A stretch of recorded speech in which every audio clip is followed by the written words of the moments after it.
Good morning to all. First of all, I wish to thank God. With the help of God, we are fine in the corona period.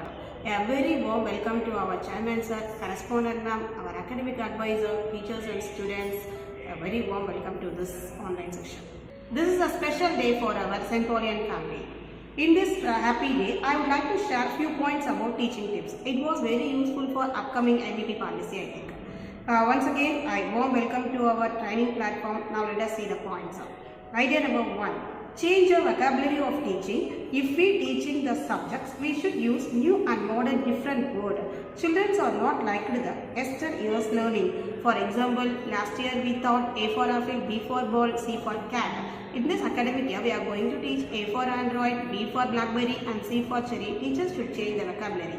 Idea number 2. Believe in learning, not in reading. As a teachers, we should believe in learning. Day by day, we should learn new ideas. Idea number 3. Make use of an educational tool always when in class. You have to use the different tools in an educational time. This time, I request to all the teachers, CBSE board is conducting the online section training. So, you have to attend all the training section. As a CBSE teachers, you have to attend 5 online sections. You will get the e-certificate. Next, idea number 4. We should choose a recent example to explain in the concept you are taking as a content. For example, in a math subject, you are going to teach a bar diagram. You have to take a corona status. Idea number 5. Every time we should confidence in ourselves. Idea number 6.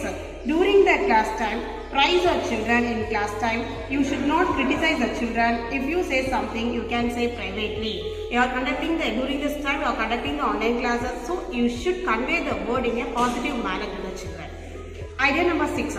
Teachers should talk to the students about what happens in a classroom. You have to give the ownership and responsibility for the students. Thank you for the opportunity. Now, I request to teacher Maria ma'am to come and share our points. Thank you. First to start with, be positive. This is something that we already heard, but still it's very important to keep recalling, to just keep in mind always something that's very important to our life. Whenever or wherever you are, always have a positive attitude towards everything that you do, because from there you start learning, exploring and exposing your talents, your skill and your desires, everything to others. So always hold on being positive. And sharing is an important value that we teach to every kid from childhood onwards. But I'm not sure if we all remember that's a value very important to all the teachers. You know, the children of nowadays are not as of long past. They expect a lot of care, concern and a kind of sharing the time and love that we have towards them. You know, nowadays most of the children have their meals, their snacks in the school. Once in a while, I wish it's nothing wrong to have a hand with them. They feel, you know, connected with us, which will definitely help them share their thoughts, their ideas, even get their doubts clear. For everything, that's definitely going to help. And spending time with the children makes them feel valuable. Always you become a rock star for every children, the way you treat them, the way you behave with them. So spend some time on sharing everything, including your time, your love and care and everything that will help a child's growth. And result is something that we always expect from every child. And one error that most of the teachers make is we always expect result all at once. You know, every child needs their own time space. You know, one child may result in a month, the other child may result in a day, and there are even children who take years to give out the result. So never ever expect result from every child in a uniform manner. Give their own space. You know, they need the time, the atmosphere and the opportunity, everything they need to explore and then to expose whatever they have learned. So don't expect result all at once, and more importantly from every child the same way. Next, always have a thought, you can. Yes, I can. It's not that all of us can do the things in the same way or in the same manner. I'll be good at something while the others may be good at something else. But always have a thought you can, which will definitely help you succeed in everything that you take up. You are teaching, you are learning, the result that you expect from your students, everything is going to come out from the only thought that you have about your own self, that is, you can. It's like we always expect from children to think that they can, but we fail to think. And I wish that's something very important we should always have. Feel you can, definitely you will be able to achieve. Cultivate common interest in children. It's like, first of all, children need a space to start something. You know, like a child may bloom as a singer, as a dancer, as a dramatist, or as a writer, whatever may be in future. But they should always have a start. So that start should be from our side. That means we should give a space, or we should give an opportunity for the children to realize or to start something from where they can explore a lot in their life. So try to cultivate a common interest in children, then help them identify where they are good at and how they can just lead through their interest and skill. Never compare is a common mistake that most of us make. Like, no, we always have an example. See, he is also in your class and how he does it, how he is writing, how he is speaking. This has become, a regular conversation.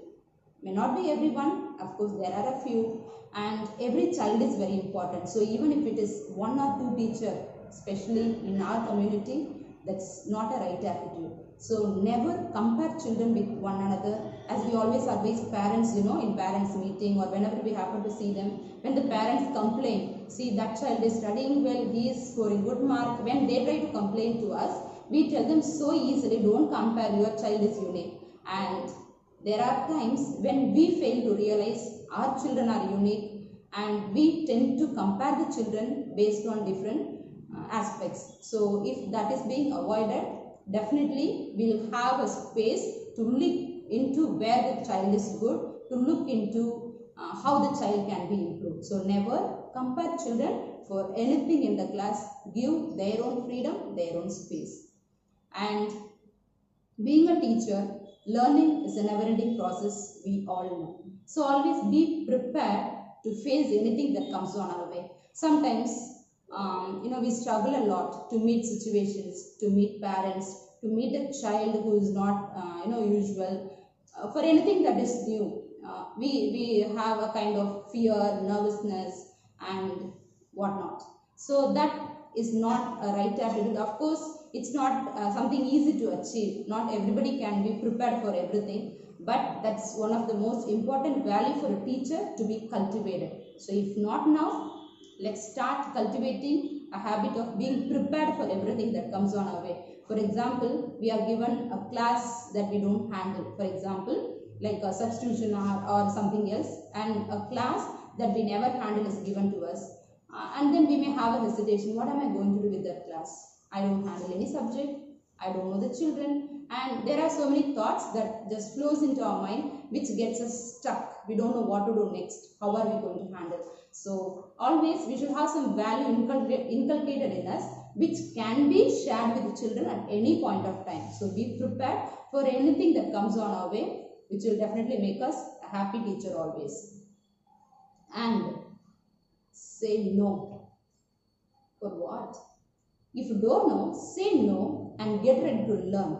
Saying no is not at all wrong. If you don't know anything, if you are not sure of anything, don't say yes, I can, I know, and just, get things collapsed. Say no and always be ready to learn what you don't know. That's a right attitude of a good teacher.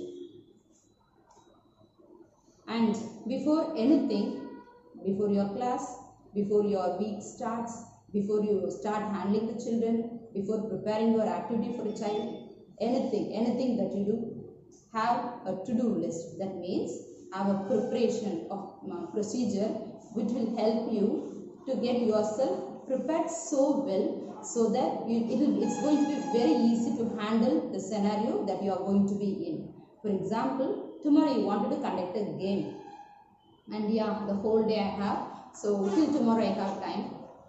thinking that if you don't start your preparation, very easily tomorrow is going to be on your way. It's not going to take much of your time. So what will happen is, if you don't start your preparation in advance, that means earlier, you are going to just spoil everything that you beautifully have an idea in your mind. So you may think of doing a lot, but if you don't have a prepare, that means the to-do list, that means what are the things I need, how am I going to apply, who are all going to be the audience. So all these are which I can just say as an example for to-do list. So anything that you do should have a to-do list which will help you bloom, just light up whatever you do it. Communication. Communication is very, very important, as we all know, as teachers, as students, as anybody in this world. If we want to be happy, if we want to convey what we think, what we love, what we want others to do, for anything, we need to communicate. In school, what happens is, on Parents' Day, we meet parents, we get to know what are their complaints, what they wanted to say and all that. Then later, the communication gets, there comes a break, a gap between the communication, that is the teacher and parent. The parent also love that the children should bloom. That means there should be a good result in children. That's the purpose why they just leave their children with us. And of course, as teachers, we also expect a kind of result, a kind of good atmosphere and all that. And the communication between teacher, parent, student. So this communication should be healthy to track and to follow or to pave a way for a good growth of a child. So now, of course, we are all just stuck up, the children are at home, we are all here. And how far are we connected with the parents to know how the children are at home? Are they studying? Are they happy? Are they understanding our classes, of course, through online? So these are all those questions that are in our minds, and we can answer ourselves how far we are connected and how far we are sure of the tracking process. That means the child's growth. So that's a healthy way. It's not only for these days, in any day, in any situation, communication between parents is a healthy way to help a child bloom better. And as I already said, since it's very important, I thought I'll again repeat, have always a planner. Planner is have your classroom planned. Already I said, before doing a task, plan what you are going to do, I said. But now I would suggest you one more thing, that is, have a planned classroom. Children all love to have, lot of things displayed, lot of images displayed. They love to see their classroom different every day. So, may not be every day that we give a change, but at least as often as possible, try to give changes into your classroom, that is a planned classroom. So when they get in, they should have an idea what's going to happen, what's going to be exciting today. So all these are certain ways how we can bring out the interest in children, so that they come to know, they feel closer to us, where they feel connected in learning. So the planning of your work, planning of your classroom, and planning of all that you are going to do will help you achieve what you want from the child.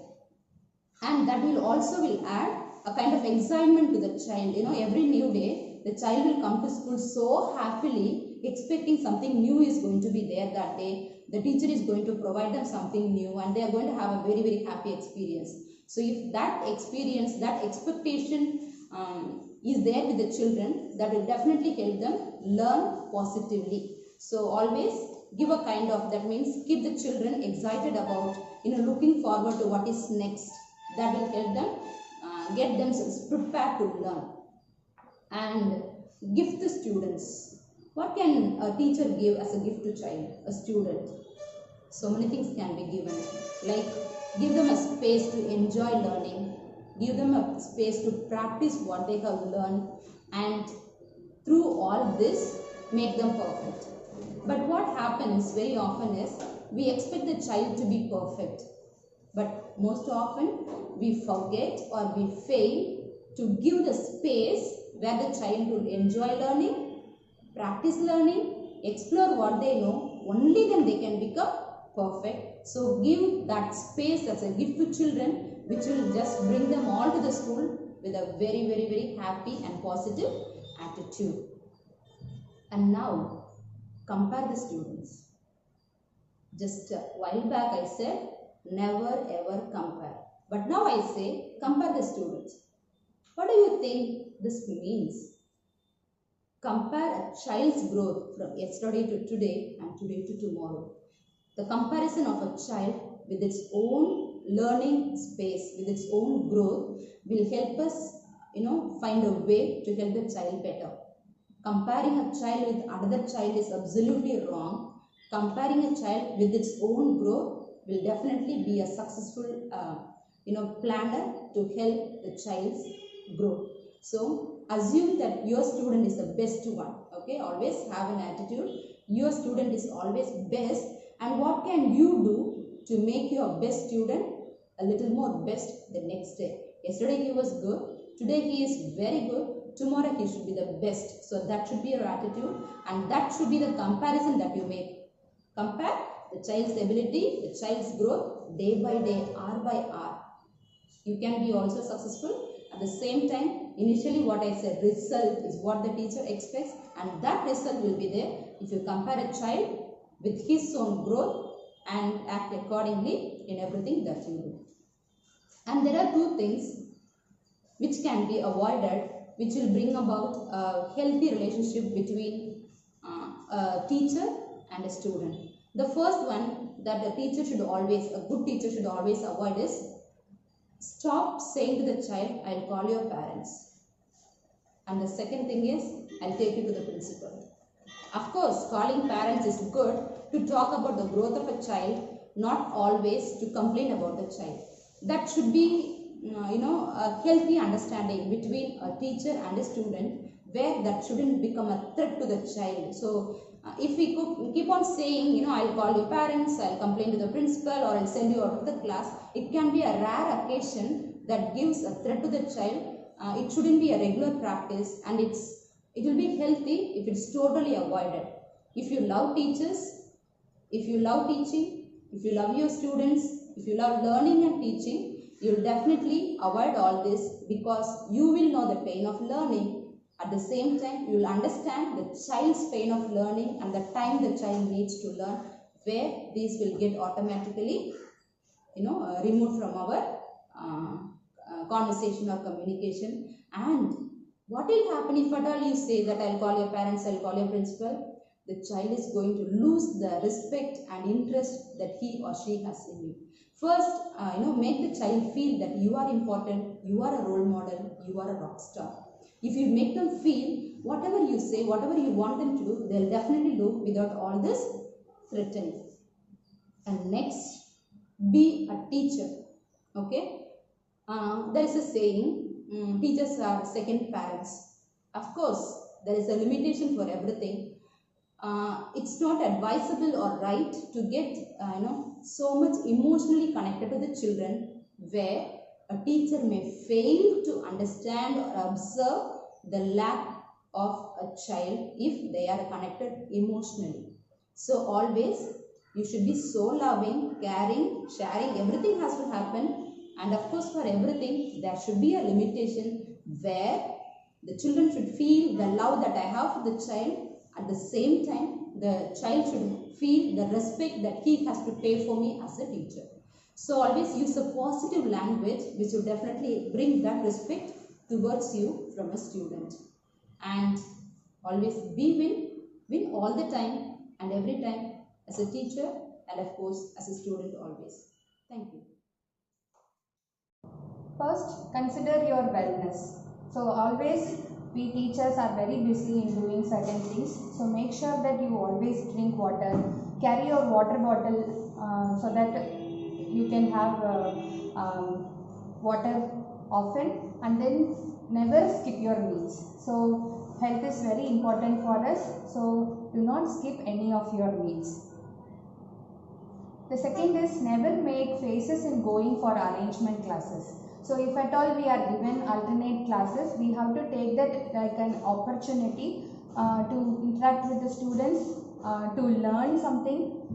So that is very important. So we have to accept it readily so that it is an opportunity for us to improve ourselves also. So let it be an icebreaker for our regular routine. Make sure that all my students deserve 100% in my subject. So there should not be an partiality in the class. Every students are deserving, every students are capable of getting 100 marks. That should be your aim and goal fully, so that you can work easily on towards that.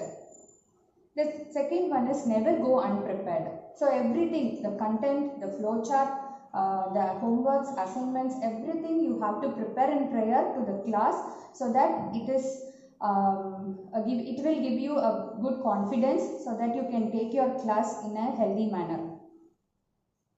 The next is strong relationship. So the teacher-student relationship is very, very essential, because when we are student, we doesn't have that rapport with our teacher. But here the time is changing on, so that it's very necessary that we have very strong relationship. A motherly feel should be given to the children, so that they feel very comfortable in asking their doubts. If at all any problem they face, they come up easily with us. Then teach life skills. So rather than only teaching the content that is given in our book, we have to teach some life examples also. So we can tell about Abdul Kalam or any scientist, the journey they have gone through, so that it may be a little motivation for them.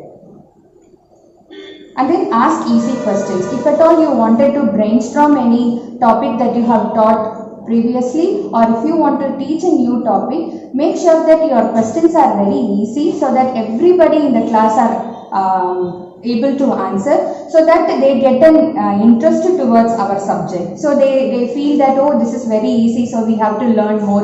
Like that, the mentality of the children changes. And then circle time. So circle time is a very, very important and essential thing which is needed for every class. So circle time is nothing but making children to sit in a circle and then brainstorm the ideas. So for example, if you have taught a topic yesterday, you can just ask one point to share. Each children can share one point, so that it will be like a revision also. And maintain good body language. So the way we are is very important, because children even note our nail paint. So they note each nook and corner of us, so that be very cautious with your body language. And be a rock star teacher. This is a very important point, I think, because a rock star teacher has many duties to do. Often we have to praise children. You are very awesome, you are excellent, you are rock star. Like that, we have to keep on praising them, and then we have to be knowing about each child. So if any child is there, even their ups and downs, we have to know, and we can give regarding relative advice to them, so that they become very connected with us. And then every child should be given equal importance. We should not see the biasness that we are giving chance only to certain children to answer, and we are not ignoring certain students in the class. And then we have to be updated with the new things than the book, that is thinking outside the box. So we have to be updated with the knowledge more and more, so that we inspire the children. And then explore collaborating learning. So it is that, okay, let me teach, like that word, instead of using, let us learn now. Like that, you just have the habit of including them. You are also learning along with them. That feel you have to make among the children. And then it is very important that you interrelate the subjects. So subjects, maths with physics, or physics with science, or even science with English, history, anything. So that intercorrelation is very, very important. And then you always say that you are my boys, my girls, darlings, like that. Some catchy words, if you say, they become even more closer to us. And then attractive vocabulary. usage. So usage of attractive vocabulary is very, very important, because we ourselves can learn many things, and we have a responsibility to introduce new vocabularies to our children also, and slowly, steadily they also start imitating us. And then never compare and blame other teachers in the public. So if at all our colleague, anybody is going to commit any mistake, we are not going to blame them, because we will become lame if we start blaming. And then change with march of time. So as I already mentioned, it is not the same schooling that we had previously and now the students are having. So it is not that we have to behave like our teachers did to us, but instead we have to get updated to this new scenario, to this current generation, and then we have to move with them. And then explore Quink analysis. So Quink analysis is know what I now know. So it is to explore more. That is, you have to think if any topic is there, or in any analysis you can take some subject and then you can just start. So how did I start that? And what is my limitations? What are my plus and positives? And then you have to work more on your limitations. So by the time you finish that analysis, you know what are your limitations and you have to start working on that limitations. And the next is come out from your comfort zone. So every time don't be very comfort with the classes that has been given to you. If at all they are going to give you some senior classes, or if at all they are going to give you some opportunities to perform in the stage, or any assessment that you perform, everything you take it as an opportunity and just move forward. So don't be in the place where you are. You have to grasp all the opportunities that comes to you, so that it will help us personally to develop in our career.